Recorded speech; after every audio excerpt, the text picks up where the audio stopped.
டே 1 of இட்டு வாப்பா காலேஜி கத்துன வாப்பா நாலேஜி. காலையில் 5:30 மணிக்கெலாம் எந்திரிச்சிட்டு 2 முட்டையை ப்ரோட்டீனுக்காக வேக வச்சுட்டு குளிக்க போகலான்னு கிளம்பிட்டேன்.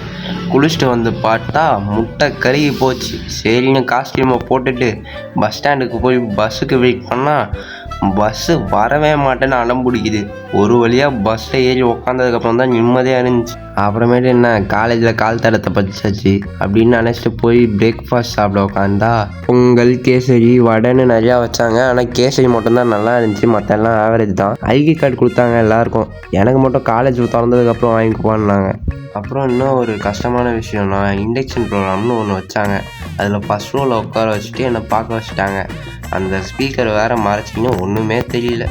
அப்புறம் தரமான ஒரு பேக் கொடுத்துட்டு பிரியாணி சாப்பிட அனுப்பிச்சி விட்டாங்க. பிரியாணி ஆவரேஜ் தான். அதுக்கப்புறம் நான் பஸ்ஸுக்காக வெயிட் பண்ணிட்டுருந்தேன். 12 மணிக்கே ப்ரோக்ராம் முடிஞ்சிருச்சு. ஆனால் 3:30க்கு தான் பஸ் எடுப்பேன்ட்டாங்க. அதனாலேயே வீடியோ எடுத்துகிட்டு டைம் ஓட்டிகிட்டு இருந்தேன். அதுக்கப்புறம் என்ன ஃபாலோ பண்ணிக்கோங்க மறக்காமல். அப்புறம் பஸ் ஏறிட்டு ஒரே வழியாக வீட்டுக்கு போக போகிறேன்னு ஜாலியாக பாய் காமிச்சிட்டு முடிச்சுக்கிறேன் இதை.